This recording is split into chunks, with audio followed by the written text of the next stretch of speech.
Placer estar nuevamente en esta semana con ustedes compartiendo un poquito sobre los temas que hemos estado desarrollando durante el periodo. Quiero decirles, ¿verdad?, que después de la evaluación que tuvimos sobre una obra literaria muy importante que nos da a conocer acontecimientos históricos de España, pero que también nos deja marcado una parte de las personas que no son valoradas en el ámbito literario, como es el caso del poeta Max Estrella. En esa obra literaria nosotros nos enriquecimos con muchos acontecimientos, ¿verdad? Como por ejemplo cuando él propone a su familia suicidarse porque él ya estaba cansado de la vida, cuando vemos de que un amigo no era un amigo al 100%, porque al final pues termina, ¿verdad?, traicionando por la ambición, y otros acontecimientos que nosotros podemos encontrar en esa obra literaria que nos ha servido a nosotros de análisis, de reflexión, no solo en el ámbito literario, sino que también en la parte personal. Les invito, chicos, a seguir leyendo, a construyendo nuestro diario vivir de buenas lecturas. Yo sé que muchos de ustedes leen, ¿verdad?, demasiado libros fuera de lo académico, y está bien, debemos de ver la lectura como un incentivo, como un conocimiento a todo, ¿verdad? Acuérdese que la lectura nos va a abrir muchas puertas, así como la educación.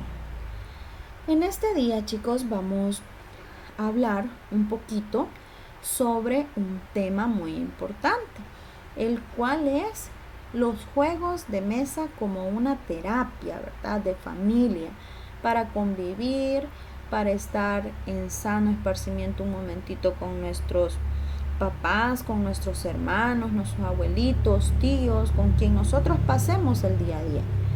La frase que yo les traigo hoy dice: la vida es como un juego de ajedrez, debes pensarlo muy bien, ya que una vez dado el primer paso no hay marcha atrás. ¿Por qué? Pues muchos de ustedes tal vez ya han jugado el ajedrez y se puede dar cuenta que cuando lo estamos jugando, si usted mueve una pieza, esa pieza puede, ya sea darle la victoria o fracasar, ¿ah?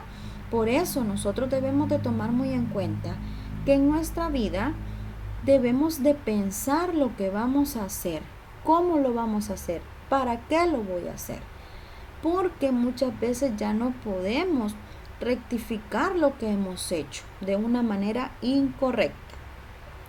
Cuando nosotros estamos en casita, pues nos aburrimos, ¿verdad? Aparte que tenemos muchas cosas que hacer, pero también estar encerrados nos causa estrés, nos causa que nuestra vida es algo monótono. Pues debemos de buscar estrategias para poder compartir también con nuestra familia. Sus papás trabajando, usted en casa haciendo tareas, pero dedíquele, aunque sea el viernes por la tarde, a tomar en cuenta un juego de mesa para la convivencia con sus seres queridos. Después ese tiempo nos puede hacer falta, así que aprovechémoslo, ¿verdad? Hoy en día yo me he dado cuenta que hay un juego que es en línea y que los adolescentes, los jóvenes están muy incentivados a jugarlo. El juego es Parchís. Yo veía los memes y decía, ¿por qué tanta referencia a este juego? Y al principio pues se veía como algo adictivo, una pérdida de tiempo.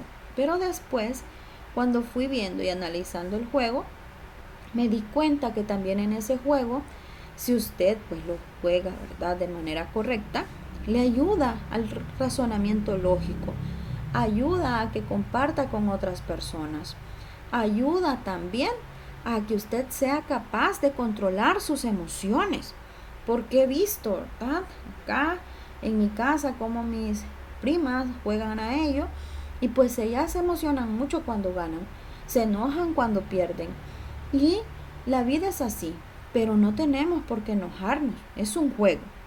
Es por ello, chicos, que yo quiero que usted en este día pueda hacer un juego de mesa basado en este juego en línea y al final de la semana pueda compartirlo, ¿verdad?, con sus hermanos, sus padres, sus abuelitos, con quien tenga ahí cerca, para que puedan estar un momento juntos. Les voy a dejar un video en el cual usted va a aprender cómo hacer este juego y con materiales que usted pueda tener en casa. Si no tiene los que explícitamente le está diciendo el video, pues busque, ¿verdad?, algún material reciclado para que lo pueda trabajar. Les animo, chicos y chicas, a hacerlo, pero principalmente a compartir con sus familiares, porque esto nos ayuda mucho, el juego, ¿verdad?, con ellos. Prestemos atención y espero pues que en el transcurso de la semana lo puedan hacer. Después seguiremos con nuestro contenido sobre los temas en desarrollo.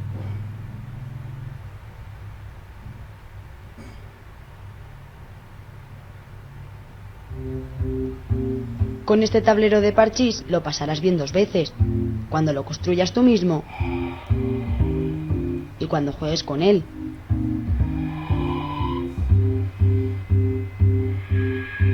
Para empezar a montarlo, toma una hoja de papel o cartulina y recorta un cuadrado de 21 centímetros.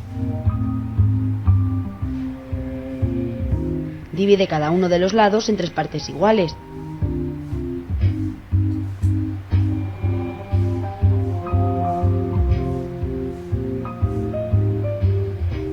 Prolonga las líneas hasta formar 9 cuadrados.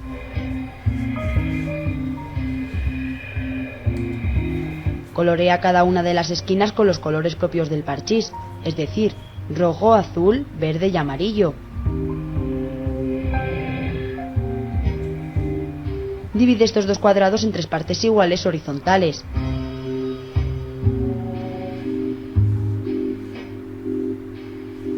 A continuación, haz lo mismo en vertical con los otros recuadros.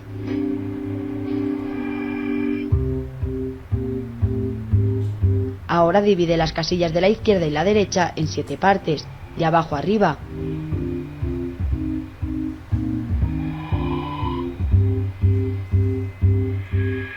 Repite este procedimiento con los cuadrados superior e inferior, trazando líneas horizontales.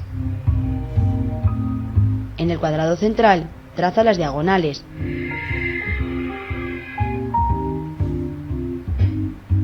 En cada uno de los lados dibuja una base del mismo grosor que el resto de divisiones del tablero.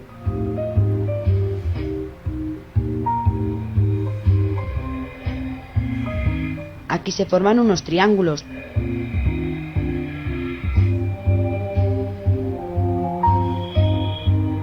Coloréalos del mismo color que la casilla que está a la derecha. Eso sí, evita el último rectángulo. No te olvides de repasar las casillas interiores y exteriores.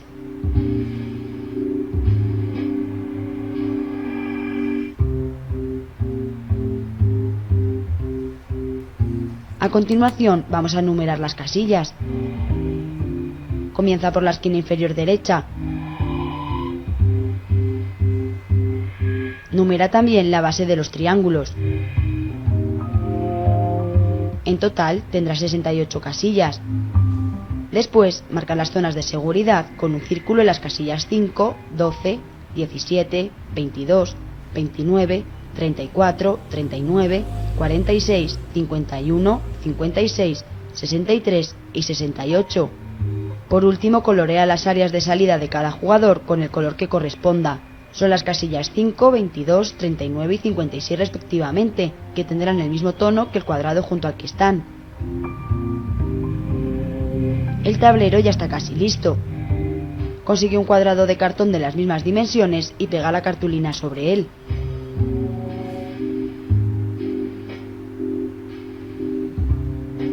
Puedes plastificar el tablero con un poco de forro autoadhesivo para libros.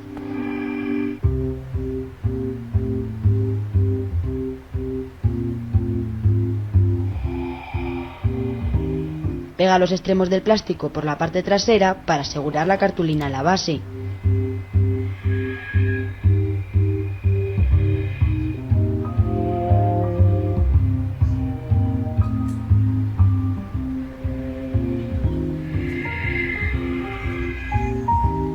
Con el tablero terminado, solo tienes que conseguir unas fichas. Necesitarás 4 de cada color. Para ello puedes buscar piedras pequeñas y planas y pintarlas de los colores del tablero.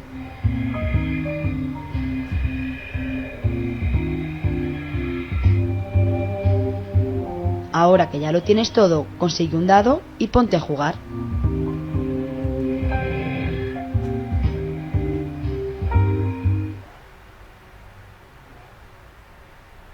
Muy bien, chicos, ahí tenemos, ¿verdad? Una demostración de cómo usted puede hacer ese pequeño juego e incentive a sus familias para que lo hagan en casita. Ahora vamos a pasar a hablar sobre la continuación de los autores novecentistas, que son con cuales nosotros nos hemos quedado, ¿verdad?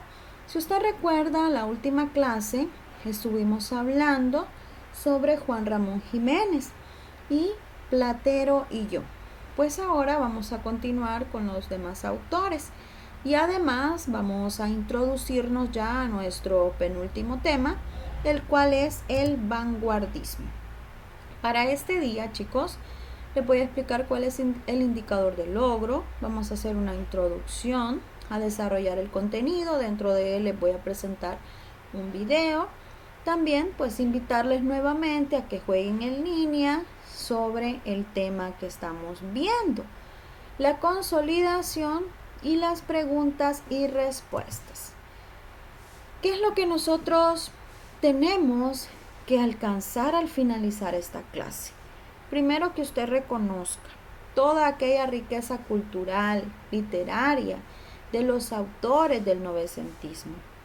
Luego, que pueda identificar esos rasgos que sobresalieron en cada uno de los escritores del vanguardismo en cuanto a la literatura y estos representantes, ¿verdad? ¿Cómo fue que aportaron a la sociedad? Luego, pues vamos a hacer acá una introducción sobre lo que ya habíamos visto anteriormente. Acordémonos que el novecentismo y el vanguardismo, dentro de ello pues está la generación del 27, la generación del 14, después vamos a terminar ya con la generación del 36 con Miguel Hernández. Pero recordemos que a partir de 1914 todo en España, la visión de los escritores fue cambiando. Esta nueva generación, ¿verdad?, fue pasando ya de largo y empezaron a tener unas características muy diferentes. La ciencia, la tecnología, todo aquello de la sociedad de masas, el cine, se vieron reflejados en ello y creían en una constante innovación. Esta generación fue consciente de que España estaba muy atrasada en la economía, en lo cultural, pero tenían un optimismo, una visión muy buena hacia el futuro y era mejorar, ¿verdad?, todo lo que se estaba vivenciando. Es por ello que empezaron ellos a ver su punto de vista y a dar a conocer lo que ellos pensaban para mejorar a la España del momento a través de sus textos literarios. En el novecentismo podemos nosotros encontrar que estos escritores consideraban que el modernismo era algo ya pasajero, algo pasado, ¿verdad? Y querían ellos cambiar ese sentido que tenía la generación del 98. ¿Qué fue lo que ellos vinieron a hacer? Pues a decir de que era muy necesario el rigor intelectual. ¿Y qué es el rigor intelectual? Pues en esta última característica nosotros lo vimos ya anteriormente, cuando decíamos que los escritores debían de ser universitarios, profesionales, personas que tuvieran una sólida, ¿verdad? Acá podemos ver personas que tuvieran una sólida profesión, una formación académica, no bohemios de tertulias, como lo que les aparecía en el control de lectura, ¿verdad? De luces de bohemia, que por esto es que Max Estrella no podía pertenecer a los novecentistas. Esta nueva generación de escritores viene a ser parte del novecentismo y ellos se proclamaron la generación de 1914. ¿Quiénes pertenecían a este grupo? Juan Ramón Jiménez, que ya lo vimos, aunque también tenía tendencia modernista, ¿verdad? Pero se involucró en el grupo novecentista. También José Ortega y Gasset, Manuel Azaña, Gregorio Marañón, Ramón Pérez de Ayala, Gabriel Miró y Ramón Gómez de la Serna. Ahora vamos a conocer a algunos de ellos. Empezamos por José Ortega y Gasset. Este escritor, dentro del ámbito literario, pues consideraba, ¿verdad?, de que la vida española necesitaba cambiarse. Tenía que involucrar su pensamiento, su ideal, hacia cómo mejorar. Y él quería, ¿verdad?, que todo fuera abierto. Este escritor se convirtió en el maestro de varias generaciones de escritores y pensadores, porque decían que él había sido la mente más importante, ¿verdad?, para esta generación, y tener ese pensamiento que iba a cambiar a las letras españolas posteriormente. Las ideas sobre el arte de este escritor pues fueron de gran influencia por muchos tiempos, incluso por escritores que no se encontraban dentro de los novecentistas. Algunos de los ensayos titulados son La deshumanización del arte y La rebelión de las masas, que son obras que se conocen ya dentro de las clásicas por este autor en cuanto a su pensamiento sobre lo moderno. Este escritor apoyaba mucho la poesía moderna. Él la definía como una combinación de imágenes que por sí mismas construyeron un mundo de bellezas y significados. Usted ya sabe, ¿verdad?, que una imagen es aquello que nosotros podemos apreciar a través de nuestra vista, pero también a través de las letras. Cuando nosotros vamos leyendo, podemos irnos haciendo la idea de esa imagen. Es como una estampa. Estas iban a rebasar la realidad y eran capaces de convertir la vida misma en una obra de arte, ¿verdad?, a pesar de cualquier circunstancia que se estuviese dando. Otro de los escritores importantes fue el novelista Gabriel Miró. Él cultivó una novela que se le consideró muy original, porque el argumento que presentaba este texto literario tenía mucha astucia, mucha peripecia que llamaba la atención de los lectores. Y él era muy descriptivo, ¿verdad? Y a menudo todas estas descripciones eran poéticas. Las obras más conocidas de Gabriel Miró son Nuestro Padre San Daniel y El Obispo Leproso. En una primera etapa en que este escritor se dio a conocer, fue influido por el modernismo, así como usted puede ver que algunos autores novecentistas estaban influidos por este movimiento. Pues acuérdese que es una transición, ¿verdad?, entre un movimiento al otro. El estilo que él expresaba era muy impresionista. ¿Qué quiere decir esto? O sea, que todas las experiencias, todo aquello que él había vivido sobre cómo estaban las cosas en su forma natural, él las daba a conocer, las expresaba, pero tenía una limitante, que él solo escogía algunos componentes para expresarlo en sus textos. Otro escritor novecentista de la generación del 14 es Ramón Pérez de Ayala. Él cultivó sus textos literarios, fueron escritos, ¿verdad?, a través del periodismo, también la poesía, el ensayo y la novela. Las obras más reconocidas son Troteras y Danzaderas, y otra que se conoce como de fuerte contenido, ¿verdad?, autobiográfico, esta misma obra. También dentro de sus novelas están Tigre Juan, El curandero de su honra y Los trabajos de Urbano y Simona. Estos tres textos, si usted se fija, acá abajo dice que forman una misma historia, porque las tres tratan el tema del donjuanismo. ¿Qué significa eso? Acuérdese de los arquetipos, ¿verdad?, dentro de los personajes de las novelas. El Don Juan, que era aquel personaje conquistador de mujeres que las utilizaba en el juego del amor, pero nunca se hacía responsable de ello. Y también vemos en estas novelas otro tema en cuanto a la historia, que son los prejuicios del honor. Entonces estas tres obras van a consolidar una misma historia. Ramón Gómez de la Serna fue quien introdujo el vanguardismo en España. ¿Por qué? Pues él, ¿verdad?, ya tenía una mente más innovadora. A pesar de estar dentro de los novecentistas, ya veía en el futuro lo que estaba por venir en España.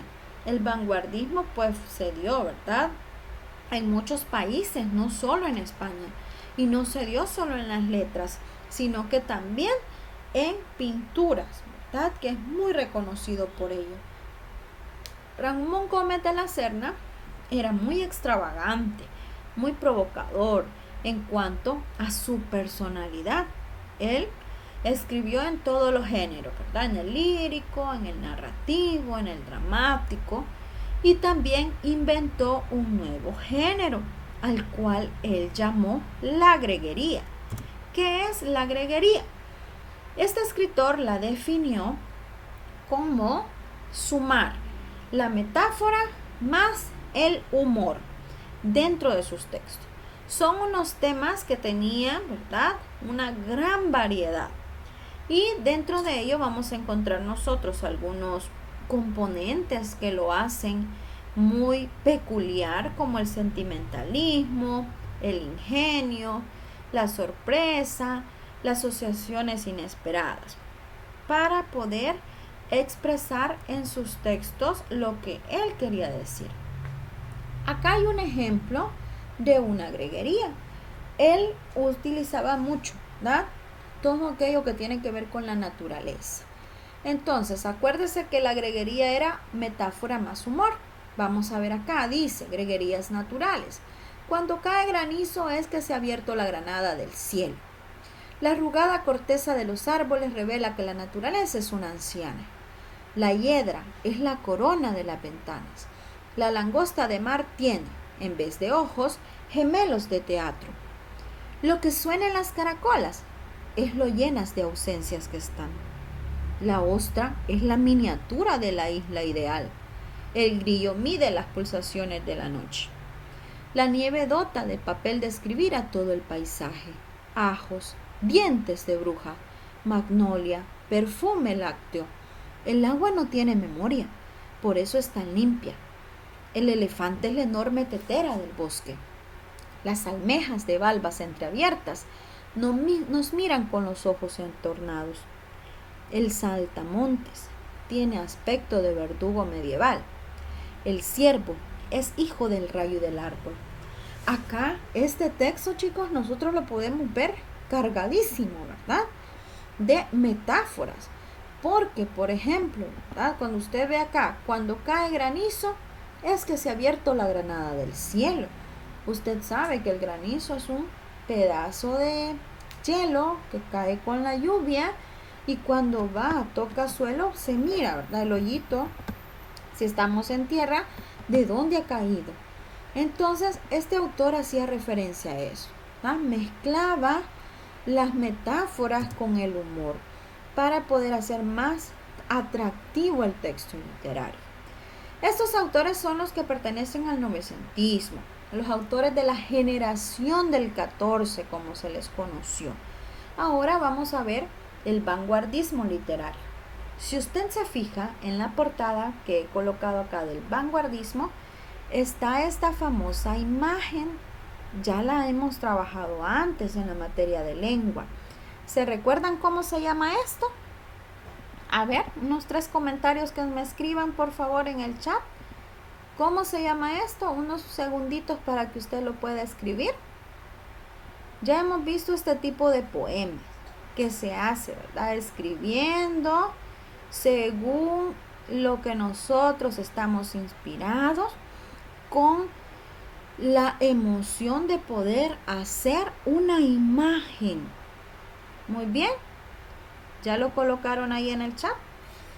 Esto es el caligrama, que es muy apegado dentro de la literatura vanguardista. El vanguardismo se conoció como un movimiento artístico que surgió en España, lo que les decía, no solo era en la literatura, sino que también en todas las artes. Este movimiento se dio en torno a 1920 y se unen 2 corrientes para que esto se diera a conocer. 1, la evolución interna de la poesía española y 2, la influencia de aportaciones procedentes de Europa. Fue lo más importante para que se diera, ¿verdad? Vamos a definir el vanguardismo como una ruptura con el arte anterior. Yo siempre que he estado estudiando este tema, lo he comparado mucho con el barroco, ¿se recuerdan? Porque en el barroco todo era exceso y exageración. Lo único que ahí era un poco más pesimista, ¿verdad? Acá va a ser más innovador, más llamativo, va a tener un carácter también como en el barroco que va a tratar de sorprender al lector, a la persona que aprecie cualquier arte vanguardista. Y también pues va a tener una gran similitud en cuanto a que usted va a hallar algo incomprensible, que muchas veces si no se nos explica, nosotros vamos a tener esa duda, ¿verdad? ¿Qué me quiere decir a mí el poeta? O este caligrama, ¿desde dónde lo puedo empezar yo a leer? Acuérdese que la tendencia de los caligramas es que usted, desde donde sea que lo empiece a leer, siempre tiene que encontrarle un sentido. El vanguardismo se va a rebelar contra el sentimentalismo y el racionalismo. Acá ya no va a importar sentimientos por un lado, la razón por el otro, de las generaciones que le antecedieron. Los artistas van a carecer de un programa homogéneo. ¿Qué quiere decir esto? O sea, de que no va a haber nada pautado, no va a haber nada de reglas de lo que ellos tienen que seguir, sino que va a ser todo lo contrario. Cada uno de estos artistas tiene su manera diferente de expresarse y las fórmulas que ellos utilizan tuvieron diferentes nombres, ¿verdad? A partir de acá, nosotros podemos ya ir hablando que dentro de el vanguardismo se formaron los famosos ismos literarios. Por ejemplo, el futurismo. En el futurismo nosotros vamos a ver que se da una corriente de vanguardia, ¿verdad? Que fue fundada en Italia. Y dentro de esto, pues los artistas, ¿verdad? Como la palabra lo dice, ya se están un poco asemejando a aquello que iba a acontecer, a las partes del futuro. Luego tenemos el dadaísmo. En el dadaísmo, chicos, debemos de tomar en cuenta que podemos nosotros ver también dentro de este ismo literario que está creado con el fin de contrariar las artes. Surgió en 1916 y en el dadaísmo pues podríamos, ¿verdad?, nosotros a identificar en las letras, ¿verdad?, que es la oposición al concepto de la razón, que era contrario a lo que se estaba vivenciando. Luego, así podemos ir viendo nosotros cualquiera de estos ismos literarios y cómo es que se van dando, ¿verdad? Por ejemplo, en el cubismo, que es otro de los más comunes, vamos a ver que en las obras de arte principalmente, este ismo se fue dando a conocer cuando pintaban a través de formas en cubo.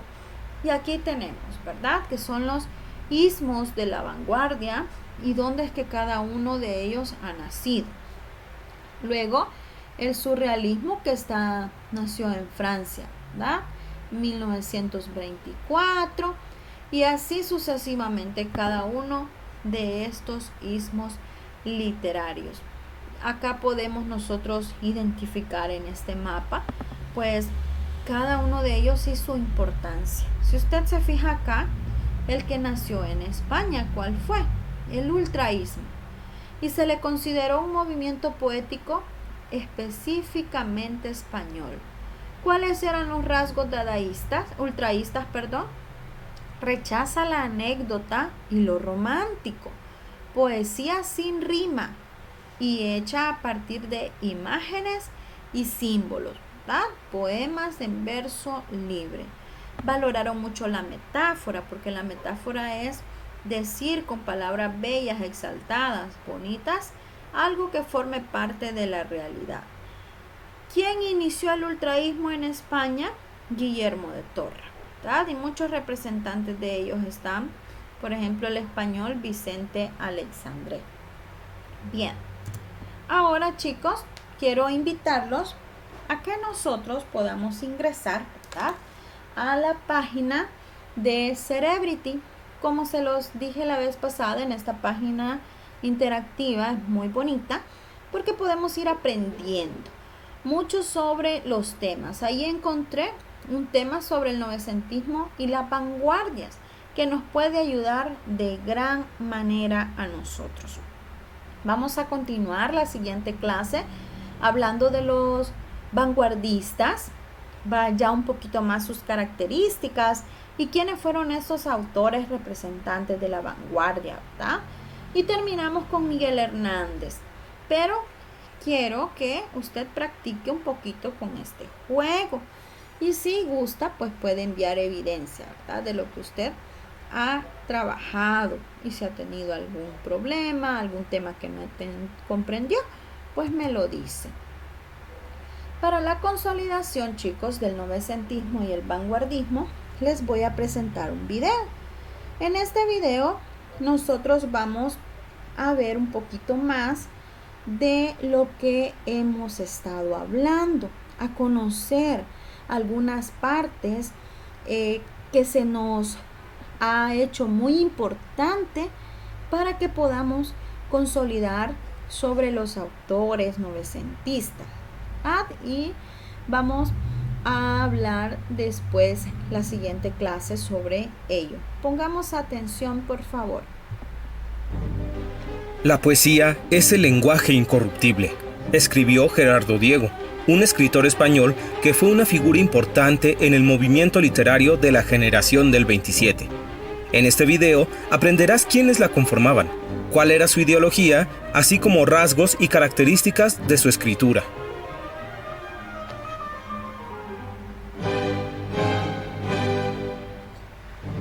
En la segunda década del siglo XX, en el año 1927, surgió en España un grupo de poetas de primera línea.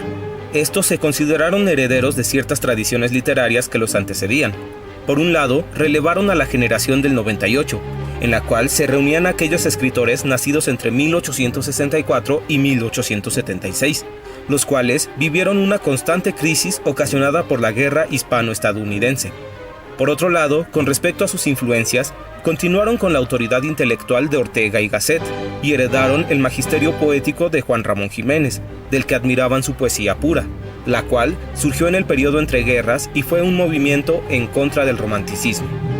El término acuñado generación del 27 fue debido a que, en ese año, un grupo de escritores liderados por José María Romero Martínez se reunió en el Ateneo de Sevilla para conmemorar el tercer centenario de la muerte de Luis de Góngora, quien murió en 1627. Este poeta, que escribió en el barroco, fue el más exigente y hermético del siglo de oro. Asimismo, en algunos círculos se les llamó la generación de la amistad, puesto que esto era lo que existía entre muchos miembros del grupo, una verdadera amistad. Se reunían muy a menudo en la residencia de estudiantes de Madrid, ya que casi todos eran de otros lugares de España.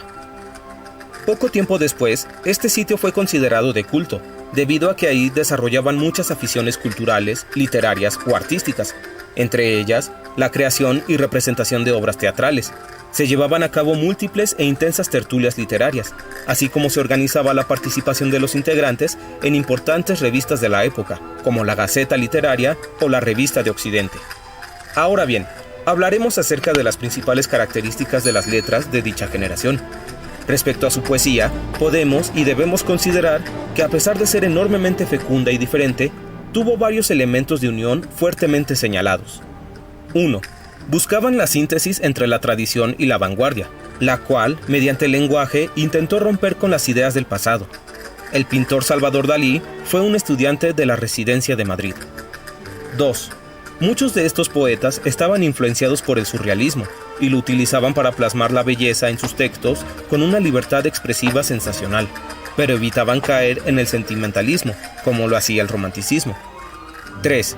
Tenían una poesía renovadora, la cual surgió de la mezcla entre el léxico coloquial y el léxico culto, lo que dio lugar a una enorme riqueza en el lenguaje. 4. En cuanto al uso de figuras retóricas, la más utilizada fue la metáfora, con la cual pudieron alejarse de cualquier atadura formal. 5. Aunado a esto, desarrollaron una gran libertad con respecto a las reglas métricas y crearon los versos blancos o libres, que originaron una nueva, bella y original expresión poética. Dentro de la historia de la literatura española, este grupo de poetas fue considerado como un nuevo siglo de oro. Dentro del grupo hubo autores que escribían de maneras muy diferentes entre sí, pero cabe destacar, entre otros, a Gerardo Diego, Federico García Lorca, Pedro Salinas, Rafael Alberti, Jorge Guillén, Luis Cernuda o Vicente Aleixandre.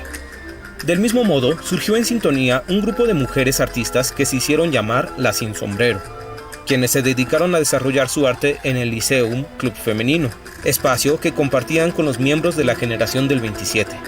Entre ellas se encontraban Remedios Varo, María Teresa de León, Rosa Chacel, Ángeles Santos, Concha Méndez Cuesta y Ernestina de Champurcín, entre otras.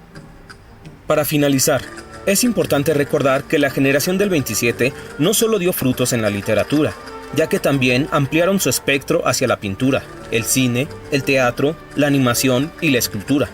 Por otro lado, no podemos obviar que la sombra de la futura guerra civil se cernía sobre todos. Mientras evolucionaban en su escritura, esta guerra aconteció y el grupo se desintegró debido a la muerte de García Lorca, lo que provocó un exilio de los integrantes, lo cual desarraigó el movimiento, y esto afectó las formas, estilos y vidas de los demás miembros de esta brillante generación de poetas, la generación del 27.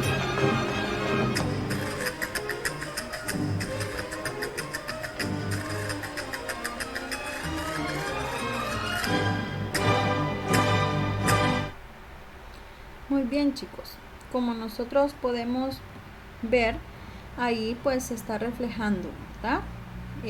Lo que es un video expresivo sobre los temas que hemos visto y que veremos, y lo vamos a analizar la siguiente clase.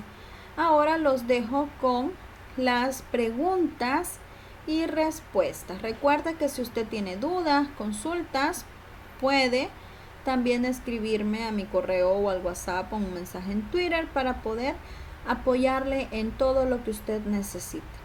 Cuídense mucho, si no es necesario no salga de casita, y muchas bendiciones.